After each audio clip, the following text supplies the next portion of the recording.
Welcome to the Women's Motorsports Network podcast, the show that puts the spotlight on the incredible women who fuel the world of motorsports. From drivers to crew members, engineers to fans, and everyone in between, we're here to celebrate the trailblazers, dreamers, and doers shaping the sport we love. Each episode, we share inspiring stories of females of all ages from every corner of the motorsports universe, past, present, and future. It's a journey through the seasons of life filled with heartfelt moments, laughter, and a whole lot of horsepower. So, whether you're a lifelong fan, a racer yourself, or simply curious about the extraordinary women behind the wheel, settle in, relax, and enjoy a fun and uplifting ride with us. This is the Women's Motorsports Network podcast, connecting and celebrating women in motorsports, one story at a time. Let's hit the track.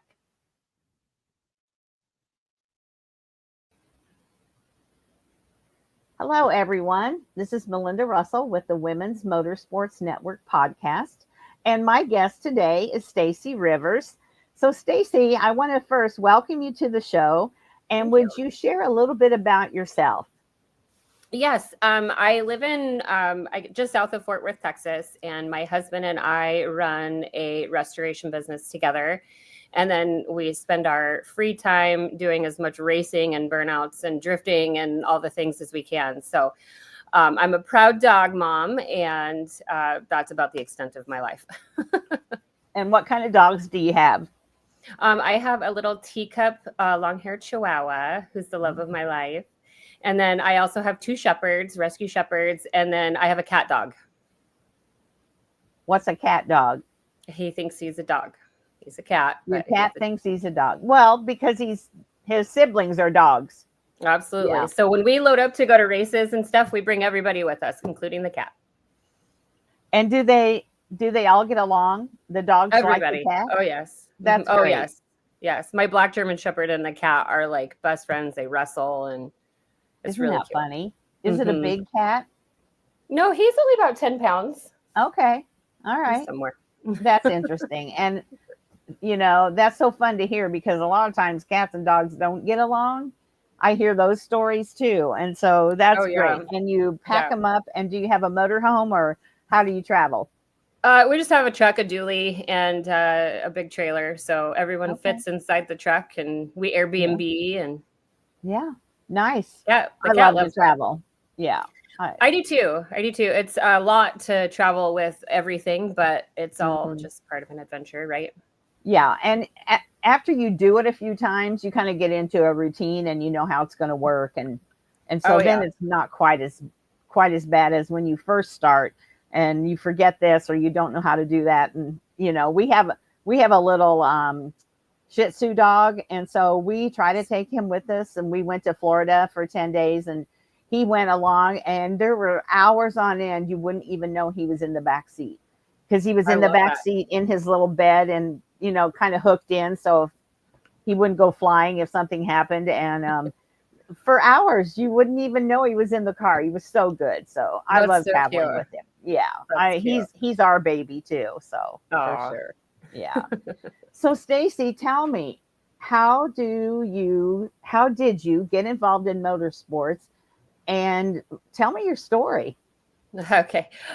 So I did not grow up doing any motorsport stuff. I did not grow up in a racing family. I actually was working at a record store, and we started carrying car audio equipment. And so I started doing their little DB drag competitions. They put all these subs in my car, and it was great because I kept winning, and I liked the winning aspect. So I went down to the local speed shop and got an engine swap and everything. And from there, I was just immediately hooked. Yeah. I like to drag race. Drag racing is kind of my forte. I started out drag racing Hondas. I had a Honda CRX, and I had a big turbo on it, and I was decently competitive in it, but those are really tough to make go fast because they're just not meant to do so. So I raced for 10 years. It was a frustrating 10 years, and I threw in the towel. I didn't have a good engine builder and a good support system, so I kind of quit. And then after about 4 years, I met my husband, Jesse, and he was everything that I needed. He's a great companion, a best friend, and he's an amazing car builder. So He checked all the boxes. Yes, he certainly did. So how old were you then when you first started racing? I was 19. Okay. All right. So young and probably didn't really have the finances to find a fancy engine builder, I would guess. And then, Correct. so that is frustrating, and you love it, but yet you're not competitive or it's frustrating. So you're like, okay, enough of this, right? Yes, absolutely. I started having some health issues, and between the two, I had had enough. Yeah. Yeah, I get that. So then, how old were you when you started back up again? I actually just started racing again. I mean, I raced a little bit periodically, Okay. just go to the track. And I'm from Colorado originally, so we raced at Bandimere Speedway, and we would just go there and test or just kind of casually race whatever car I had at the moment. But my husband built me a car 2 years ago, and it was supposed to be a street car that I could drive to the track and have some fun and drive around town. And before I knew it, he built me a full-blown pro mod. So much for No driving it complaints. around town. Exactly. Yeah. So that's fun. He just couldn't stop. No, he's that way. He's one of those builders that can do everything. He can weld, and he's a wrencher, so he can build everything when it comes to a car. And so his mentality is just, why not overbuild it now rather than having to go backwards later? So yeah, that's interesting. Yeah, and he sounds like he's a wonderful support system because he loves it too. Yes, absolutely. Absolutely. He's got 4 cars and I've got 2. So okay. It keeps him busy. And then we build customer cars also. Yeah. Yeah. So that's your life, in and out, for sure. Absolutely. Yeah. So Bandimere Speedway, Tammy Bandimere? I do. I've met her, and I did her podcast and she did mine, and then we met up at PRI this last year. She's amazing. All the Bandimers are great. Everybody that worked at the facility was great. I'm glad they're going to be rebuilding, but I was super sad that they closed it down. And I didn't get a chance to go back and race before they closed it. I never got to go fast there, so I was bummed sad. out. But yeah, she's great. I absolutely love her. She's so fun. She and I, if we lived closer together, we could be best friends because we just have a lot of things in common, for sure. That's really cool. I love that. Yeah. So, when you race now, where do you go to race? And are you like going for points? You just go for different events? How do you decide where you're going to be racing? Well, full disclosure, while I am racing, I'm not actually racing. I've really just been testing the car. Okay. I don't even have 20 passes on it, just because Jesse's got a burnout car, a drift car, and then we have a couple of Hondas and stuff also. So burnouts kind of take over everything that I'm doing because we get invited to all these events nationally. We go to SEMA, and we've been to Florida. We've been all over the place doing burnouts. And so there just really isn't as much time for drag racing. No. So tell me about the burnouts. How do you get invited? And tell me all about that.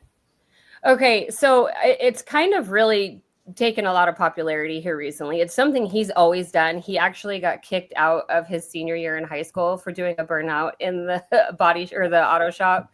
They thought the building caught on fire, so they sent like the fire department and everything. So he's always about doing burnouts. And then LS Fest, Holly LS Fest, we do those events. We're Holly influencers, and we finished this. He built this rat rod all-wheel drive custom chassis deal, and we took it to LS Fest, and he did his first burnout contest. And so now he just tries to go to as many events that have burnout contests as possible.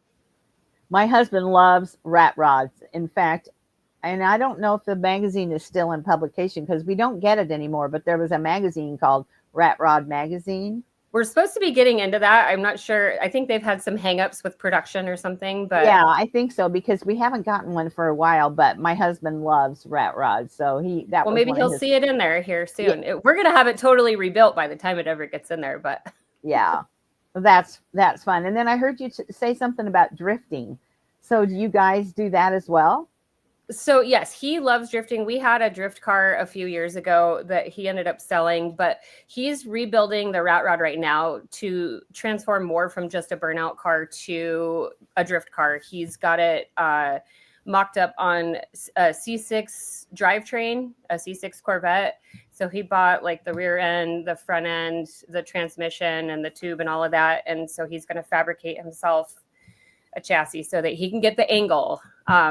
We did it all-wheel drive before. It had a Duramax front diff, and so we really had to make a really custom steering shaft because it had all kinds of joints and everything. So it just didn't have the angle that he wanted. In the burnout shows that we do, he tries to do as much drifting as he can, but he's a very talented driver, very, very talented. I'm more of a straight line girl. I've always, I'm like, no, I don't want to drift. But apparently this year I'm learning to drift and do burnouts. So that'll be fun. It will be fun. And I've interviewed some ladies that drift, and it sounds like a lot of fun. And a couple years ago, I went to an event in, let me think where it was, Alabama or Georgia. I can't remember. And it was a big national drag event, but they had drifting like over here on this other part. And wow, it was popular. And, it was probably it'll be 3 years this summer. So, it's gotten way more popular, I think. And you hear about it way more. Yeah. But that was so cool to sit and watch. And they had quite a few women that were doing it. So a lot of women. Yeah. Well, we're better drivers, right? Yeah, exactly. That's for sure. So that was a lot of fun to watch that. Yeah. So do you work on the cars too, or just your husband?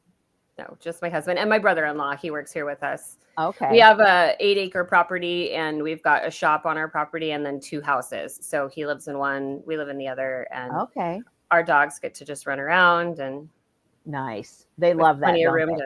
Yes. Yeah, plenty of room for burnouts and testing and everything too. So that's really nice to not have to do that out on the street. Oh yeah, for sure. Because people can be mean. Yeah, people and the cops like don't it like when it. You're out. Yeah, some people don't get what you're doing, and so yeah, that's for sure. So, do you like set up a schedule? Like, you look at kind of where the events are going to be, and you're like, okay, we're going to do these different events, or do you just kind of wait and see how things go? What's your plan for the summer? Both. So last year we started working with Good Guys Car Show. They do a burnout show, but it's like a standing burnout, and they're trying to get into more of the skid pad stuff. So we did a show with them in September here in Texas, and it was standing burnouts, but we're leaning towards getting them to move to doing a skid pad. So we're hoping that their first event here in Texas will be able to do that here, I think in April. And so our thought at the beginning of the year was to kind of stick more to the DFW area. There's so many events here. Texas Motor Speedway has a lot of events, so we're able to do burnouts at a lot of the shows there. But now we've kind of stuck in a lot of out-of-state dates. I think we're going to be in Georgia in September. We're definitely going to be at SEMA this year. I'm sure we'll be up in Oklahoma. There's a lot of drift stuff up in Oklahoma, so we'll probably be up there. Okay. We just kind of fly by the seat of our pants half the time. Yeah, because it's, you look at the weather, how do I feel? How's the car been performing? And you factor in all those things, and then you're like, yeah, we're going to go or we're not going to go.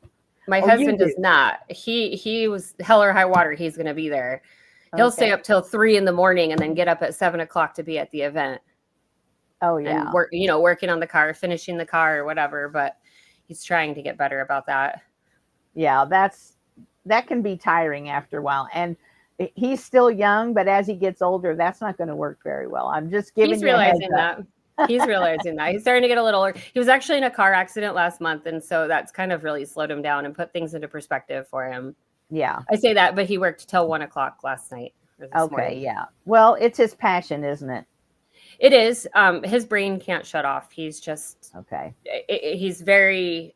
It's just constantly going. He's constantly got ideas. So he's incredible to watch. I don't have that kind of a brain. I'm the organized business and one.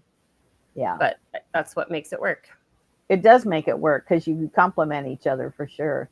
So now when you go to SEMA, how does that come about? You exhibit there. What do you do when you go to SEMA? We didn't make it this last year, just because of everything with the economy and everything it was kind of weird. But the last couple of years we go do burnouts. Okay. Hoonigan used to have a show there, and now someone else is taking it over. So we'll go do that this year. And then a couple years ago, my car was there on display. My car's kind of a trailer queen. It's kind of a show car, race car. Yeah. We actually had on Saturday, this last Saturday, local business here in Texas called the Shop Club. It's like a high-end vehicle storage facility. And they do car shows and car meets. So we had a ladies' day. Me and a couple other racers hosted a ladies' day event. So again, my car just sat and was a show car. Yeah. Well, that's okay. There's all kinds of pieces and parts that go along with motorsports. And it's not always about racing down the track. And I say that all the time to people, both in recordings and off, because a lot of times people will say to me, "Oh, do you only interview drivers?" I'm like, "Oh no, I interview anyone that enjoys motorsports in any way." They could have ran a concession stand at a little track for 50 years or whatever. It's all part of it. It's all part of it. All the stories are great and they're all different. And every time I interview someone, I don't always ask the same questions. Like I said to you earlier, it's more about a conversation we're having. But even if they start out similar stories, they're never the same. They're always different. Sure. And I love that part. I heard somebody. Oh yes, sorry. No, it's fine. It's fine. You're just gonna have to talk a little bit louder. So, when you go to these shows, what do you enjoy the most about that? Being there and why do all you of go? it. All of it. So usually when we go to a show, we have cars on display. We try to participate, and then we also have a vendor booth where we sell shirts and stuff. So it's fun to just meet everybody. It's fun to watch the performance. It's fun to watch people's reactions to the performance, people's reactions to the cars, because the cars are so extravagant. So it's the whole thing. It's just the whole aspect of it. The whole experience from start to finish. The whole experience. Yeah. And I think probably the people, like you said, watching their expressions, if they've never seen that kind of thing in person or even drifting in person, it's so different than watching it like on TV or somewhere or on YouTube or whatever. Absolutely. Yeah, absolutely. And the burnouts, especially because it's such an in-your-face thing. It's so wild and it's just right there in front of you. Usually drifting, you tend to be a bit of a ways from the track. Right. But with burnouts, we try to get you as up close and in there as you can be. And it's just a whole experience. Yeah. So does your so you didn't come from a motorsports family. Do they understand your love for all of this? Or my family, my family's into racing, but everybody's not into it like I am. And so some of them don't really get it. How about your family? My brother doesn't get it at all. We're very, very different people. My mom would support me if no matter what I did. So she's probably my biggest cheerleader. And then my dad thinks it's really cool, but he's kind of a reserved guy. So he's always, be careful. Yeah. So I'm like, Dad, I'm at more risk driving down the highway than I am going down the racetrack. Or flying these days. Absolutely. Yeah, I'm good on flying. Yeah. Well, I have to fly on Sunday and I'm flying actually to Houston. And then I'm meeting my daughter there. She's a travel agent and she's taking me on a cruise. Oh, fun. So that sounds fun. I'm so excited because it's like 12 degrees here today in Michigan, and it's been really cold and snowy. So I cannot wait to go on this cruise. It's going to be so fun. Bet. Yeah. So, but my son got us interested in motorsports many years ago before he passed away. My granddaughters raced. So it's in our family, but my youngest daughters live in Arizona and they don't really get the big attraction. They've been to the races to watch their nieces and that, but it's not their thing. And it's, they're young, their kids are young, they're all into sports. it's just a different season of life than Sure. mine. Yeah. And so you find that as you age and things get different, you enjoy different things, and you have time, for those kinds of things too. So, Absolutely. and your business ties right in with your passion. It does. It does. It does and it doesn't. It's because so our shop we build I said restorations, but we build high-end Trans Ams and Camaros, like first to third gen. So we've got these just incredible cars. They're street cars. We're not building race cars. I mean, Yeah. we can, but that's just kind of where we've funneled our business down. So people see our cars and assume that that's what we build, but we build like Smokey and the Bandit Trans Ams. Jesse's got a couple, so. Wow, that's crazy. So tell me how, if somebody wanted to look and see some of those cars, are they on Facebook? Do you have a website? Because I'm going to look after we hang up. Yes. So we have a new website. We switched over to an e-commerce website. So we're selling parts and stuff now. So that's jessiestore.com. We've also got a little area of the website where it's got, some information about our race cars and some of the customer cars we've built. But I feel like Instagram is just the best way to see what somebody's doing these days. Yeah. I do all the social media stuff. And so I really try to hit Instagram and Facebook as hard as I can, just because it's free. And that's where everybody is. So right. Yeah. And so what on Instagram, what is it? What's the name of it? it's Jessie's Performance. It's JESSIES. Okay. And then I have one also. Mine's I am Stacie_Rivers. Okay. STACIE. Yeah. Okay. I'm going to check that out for sure, because I love following all those. And Instagram is a great place for the pictures. That's where people are, for sure. And it's great for making connections with companies. It's the easiest place to directly contact a company. Mm-hmm. It's really opened up a lot of doors for us. We've become influencers over the last couple of years for tons of companies.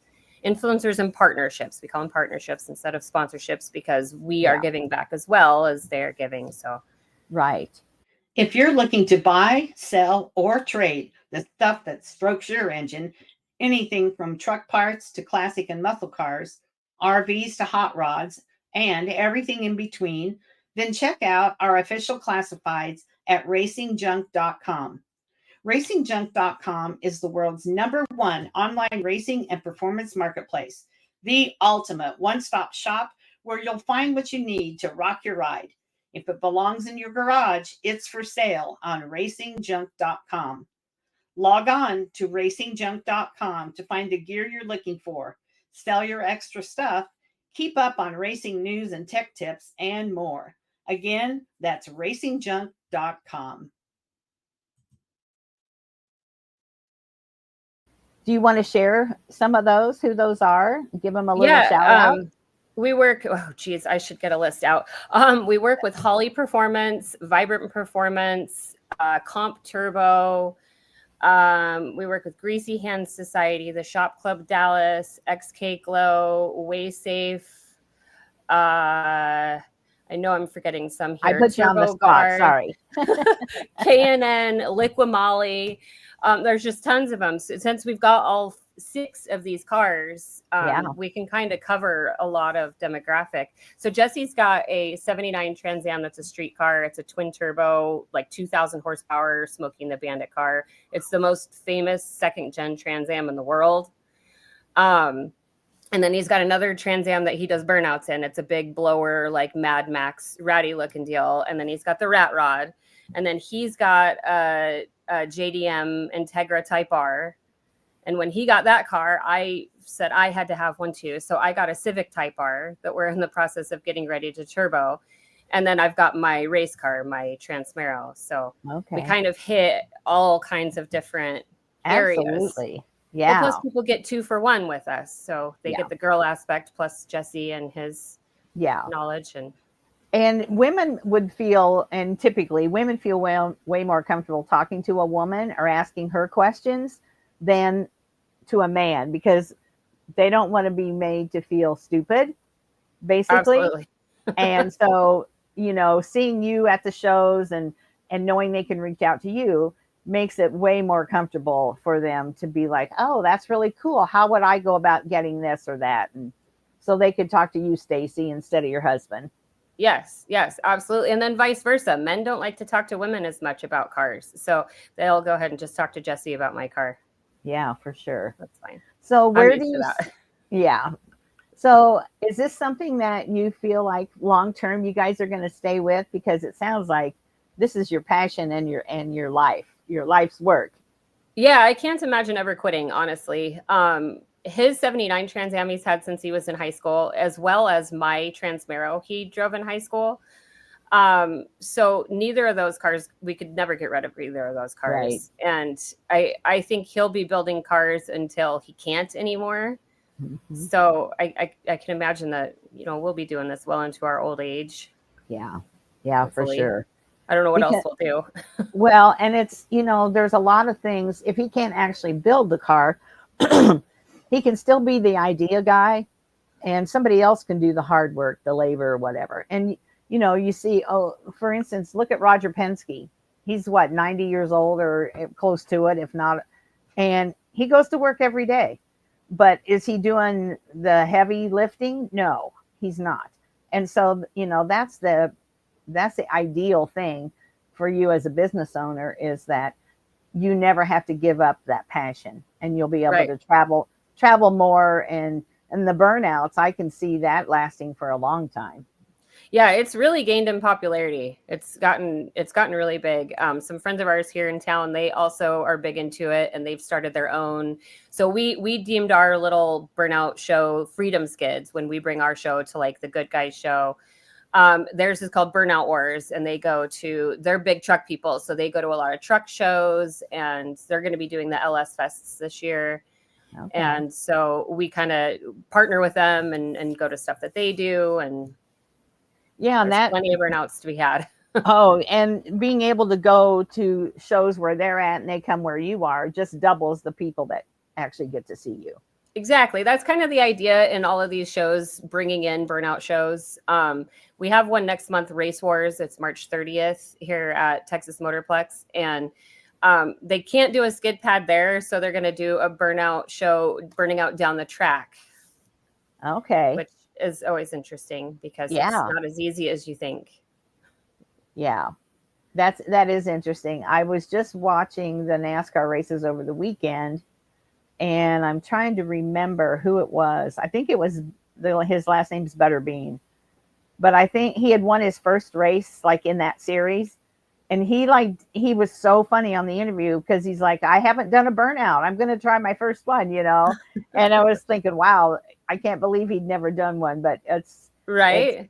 It's fun to, watch those. And even like the NASCAR drivers, everybody's different. Everybody does it different. And, and so, I love that part of it. And the smoke just goes everywhere. Oh, yeah. We run methanol in the cars, so you get the smell of the methanol, and, people are crying, and it's a great time. Yeah, it sounds like it. Well, what have I not asked you about, Stacie? Because your story's different. What have I not asked? We're talking different kinds of activities involving cars than racing down a drag strip or a circle track. What have I not asked you about that we should be sharing with our listeners? I don't know. So I guess it is a little different since I am not actually competitively racing. I'm more just making passes. So do you want to hear about my car? Absolutely. Okay. So it's an 82 Trans Am. We call it the Transmero because it's got a Camaro front end.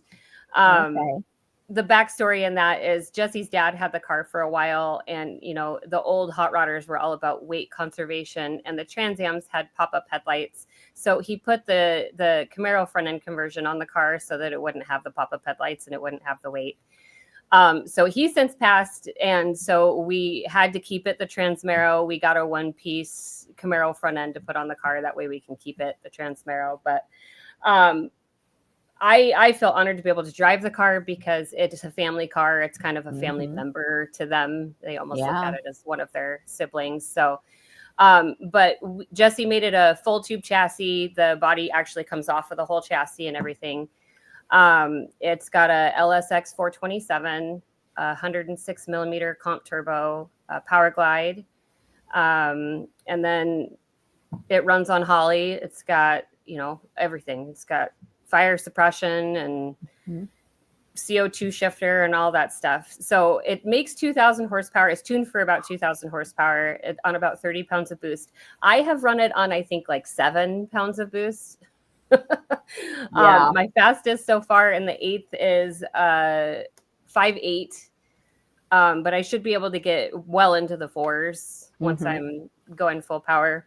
Yeah. So I usually just take it to go do exhibition passes at different events. It's a good looking car. I don't know if you've seen pictures of it. It's got the palm trees on it and it underglows at night. And so it's a crowd pleaser. And I was making a test hit, or I guess an exhibition pass at an event. And I accidentally put the shifter into reverse at the end of the track rather than neutral, and reverse lockout wasn't hooked up. So I did a little drifting in my drag car. I tapped the wall a little bit. Luckily, I had a GoPro inside the car so I could watch myself and how I reacted to it, and I did great.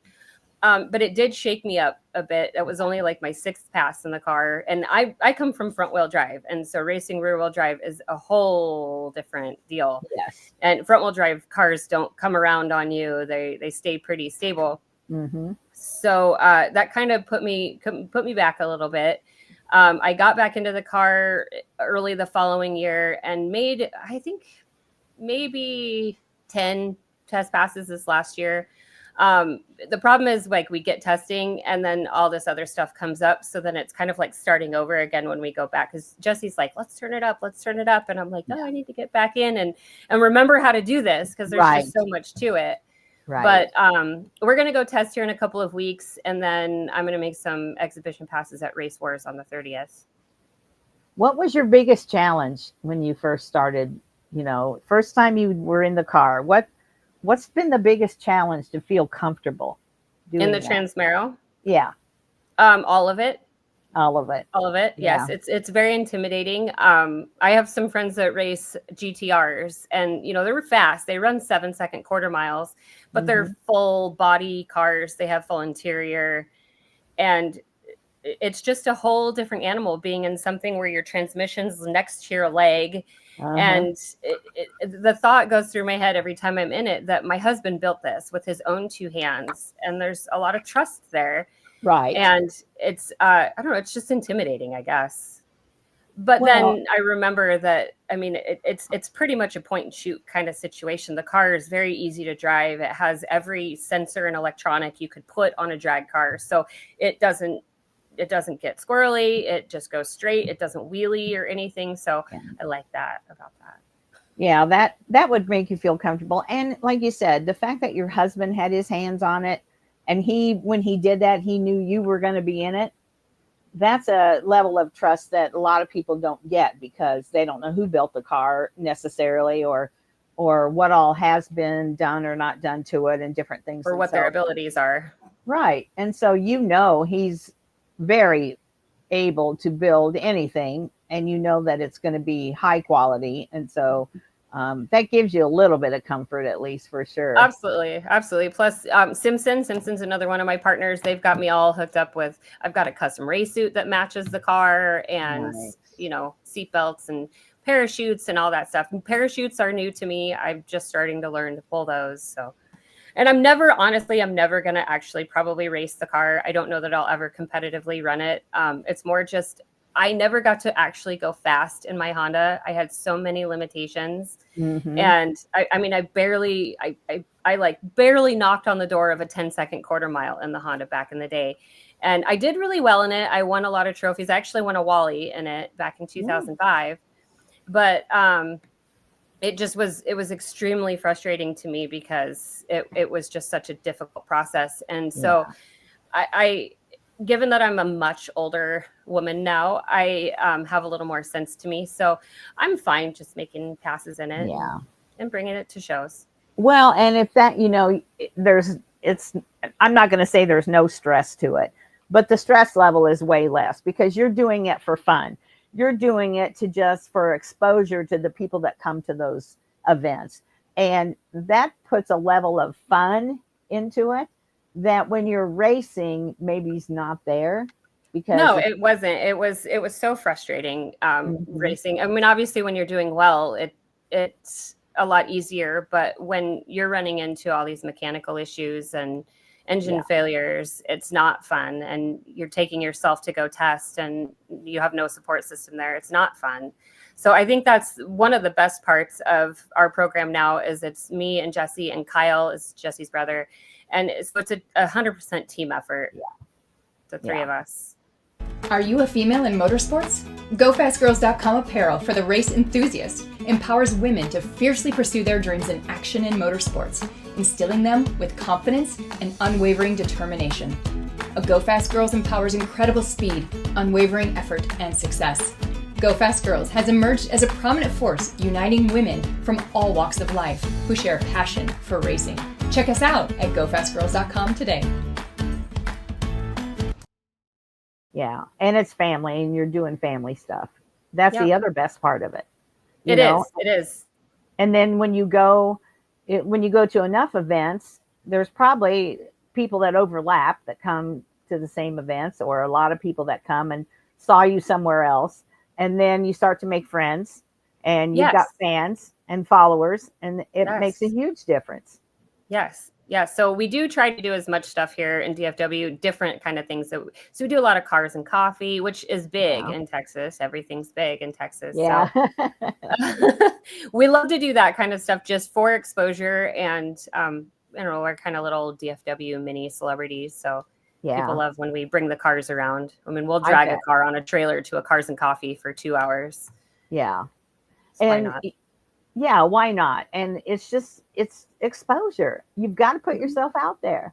And that's why you're well known, is because you do that. And so that's been a great benefit for you. And it probably also helps your business. It does. Our business is funny because we have so much work. We're never really trying to promote Jesse's performance because we're so particular about what we do. There's only 2 of them working out in the shop. There's only so much we can do. So we try to more promote the event stuff and the exhibition stuff. Yeah. Burnouts mostly. I guess I'm going to be learning to do burnouts too this year. That'll come hand in hand. Well, that sounds exciting for sure. Yeah. Yeah. So when people, like, let's say somebody in Oklahoma is going to have an event, do they reach out to you and ask you to come then? Or some do. Yeah, some do. And then some events we just know we want to go to. Okay. There's certain events we really like. Yeah. Not every event is run well. So. Right. Well, and you find the ones that you enjoy, then you put those on the list first. And if something overlaps, oh, well, we're going to go to the ones that we know we love to go to. And right. That's good. Yeah. Well, and we make sure we have plenty of time for car shows and, Yeah. Kind of stuff. Yeah. Because people love that. That's a great summer activity, know, and again, for your family, you take your family to those kinds of things. And, there's nothing better than doing things like that in the summer, because that's what makes those memories. And you can have the nicest looking car and stuff, but if you don't do anything with it or spend time, sharing it with your family, what good is it? Right. Yeah. Right.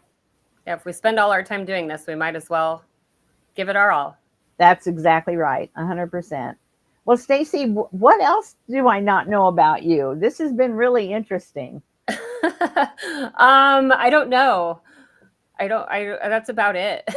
No, that's about it. Well, I'd say that's a lot. You guys are busy. You have a lot going on, and you share what you love and your passion with people. And that's the best part. Don't keep it to yourself.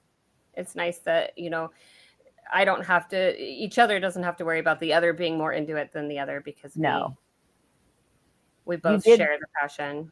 You did find just the right guy. I did. Yeah. And he's my best friend. We just have the best of time together.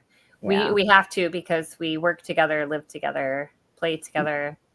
My husband, we're basically retired, but I do this, which is 24/7 almost. And he's a welder, and he does a lot of things, and he's happy about doing it, but he also doesn't want to do it, 8 to 5 every day. But, we live together. The shop is like, there's a common wall from the house to his shop. So he's 2 minutes away. And there are days, Stacie, I have to say, that I just need to go somewhere. Sure. Those are days that I go tan or I go get my hair done. Exactly. Get my nails done, whatever it might be. Nails. Yeah, for sure. But I wouldn't trade it. I wouldn't change it because it's the Absolutely best. not. The other upside of that is he'll come in and say, let's go over to Nob Hill and have lunch. Okay. You got all those options. Yeah, absolutely. I used to sell real estate before I did this. So I spent all my spare time doing car stuff. So once I sold my real estate business when I met Jesse, and it's a blessing to be able to do this. It's a blessing and a curse sometimes, but it's a definite blessing to be able to do this all day. Yeah. The upside is way more than the downside, for sure. Absolutely. And honestly, the hardest part is just the shop end of things and the customer end of things. It seems like dealing with people can get a little frustrating these days.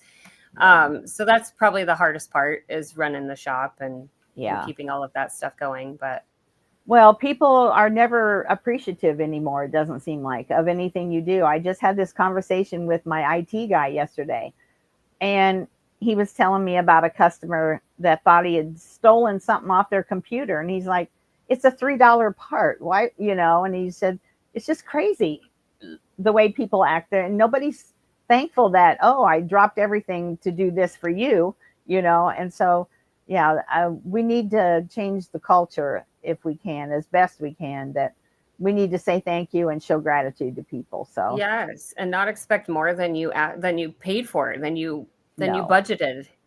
No, people expect that they're going to get, everything for a limited budget, and you just can't. So that part's really hard, because then, I don't want anybody to hate us. And when people get a bad taste in their mouth, it's what do? You can't just keep giving everything away for nothing. No, you can't. And, you have to stand firm because you want to stay in business, and that's how it goes. Ideally, someday we would start making money building cars instead of paying to build cars. Yeah, I get it. We've probably had over 100 employees in the 11 years. This is our 11th year, and we don't have a single one of them anymore. And we just can't find anybody that's really wants to commit to working. Yeah. And it's discouraging. We had 9 employees at one point. We had a whole operation going, and we just backed off of all of it because people got so unreliable, and it just got so big that it got harder to manage. Yeah.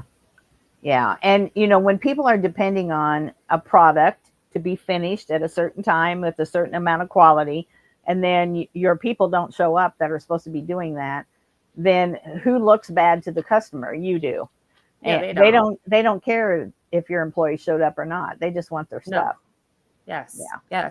Yes. And in building a full car, because we take the bodies off of the chassis, throw the old chassis and all the old stuff away, and replace everything. So it's very time consuming, and it's very labor intensive. There's a lot of fit and finish, take it apart, get things coated, put things back together, test things, take it apart again. And customers just don't seem to understand. They watch these TV shows that look like cars take 30 minutes to build, and that they got it on their delivery date, which they probably didn't, because nothing ever goes as planned when you're building a car. So that's just misled everybody. Well, and what they don't realize is that video or that TV show was shot over how many months of time, edited. And so it fits into a 30-minute show, and half of the show is commercial. So now we're talking a 15-minute show, and they don't think about it. We do weekly YouTube videos to kind of show the work in the shop. Jesse will set up a phone and record when he's doing stuff out in the shop late night. And those are about 15 to 25 minutes long every week. And that's a night of his working. One night. Yeah. Right. Yeah. So that's probably the hardest part of doing all of this, is trying to manage all of that. But we've gotten, like I said, we've funneled down to where we have our niche, and if a customer is difficult and we just fire them. We just get rid of them now. Yeah. And that's can't make people happy. No. And it's not worth the stress and everything to deal with it. So it's like, no, you need to go somewhere else. Yeah, I'd rather do something else than have to keep putting up with that. So yeah, exactly. Well, Stacie, I've enjoyed talking to you today. This has been me fun. too. I appreciate you having me. Oh, I was tickled to have you, and I like that you have your story's different. So I like sharing, things that people do involving cars, motorsports, etc. But they're not the typical driver down the track or whatever. I like sharing all the different things that you do, and maybe sometime I'll be at a show and they'll be like, oh my gosh, there they are. Because we do go to some car shows and things, not in Texas necessarily, but if you travel, you never know where we're going to be. So yeah, absolutely. Well, maybe you'll see me drifting and doing burnouts this year. that would be so fun. I would love to do that. Yeah. Fun for me, not maybe as much fun for you. I don't know. No, I think it'll be fun. Everybody tells me that as soon as I start learning to drift, that I'm never going to want to drag race anymore. So yeah, I'm gonna look up the episode I did with the two girls that drift, and I'll send you the link so you can listen. Yeah, to please them. do. I bet I know who they are. We know quite a few people. A lot of drifting goes on in Colorado, and we're from Colorado, so yeah, I've met a lot of those people. Do you know Zandara Kennedy?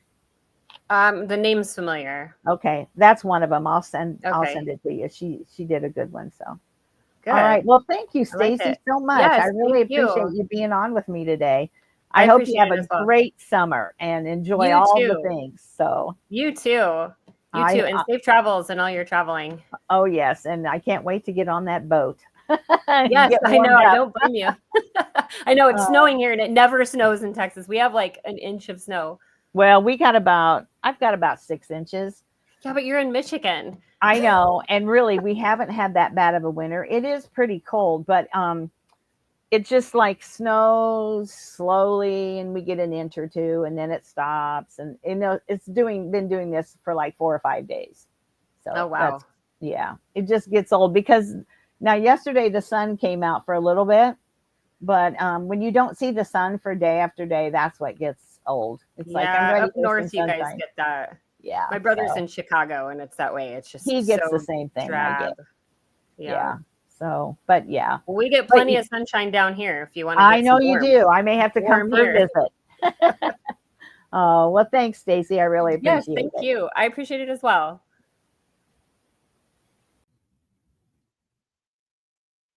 Start your engines and bring the thrill of the track into your life with Pit Crew Creations. We design unique, custom motorsports-inspired decor and accessories for fans who live life in the fast lane. From personalized mugs and pillowcases to stylish shirts, bags, and journals, every piece is crafted to match your love for racing. Whether it's for your home, your style, or the perfect gift, we've got you covered. Don't just cheer for the race, live it. Visit Pit Crew Creations today on Shopify and shift into gear with designs as unique as your passion. Pit Crew Creations, fueled by passion, crafted for you. That's it for this episode of the Women's Motorsports Network podcast. We hope you've been inspired by the stories I shared today and feel more connected to the amazing community of women in motorsports. Remember, whether you're behind the wheel, in the pits, or cheering from the stands, your story matters. And together, we're driving change and celebrating every milestone. If you enjoyed today's episode, be sure to subscribe, leave us a review, and share it with someone who loves motorsports as much as you do. And don't forget to follow us on Facebook and Instagram for updates, behind-the-scenes content, and more incredible stories. So until next time, stay inspired, stay connected, and keep racing through life.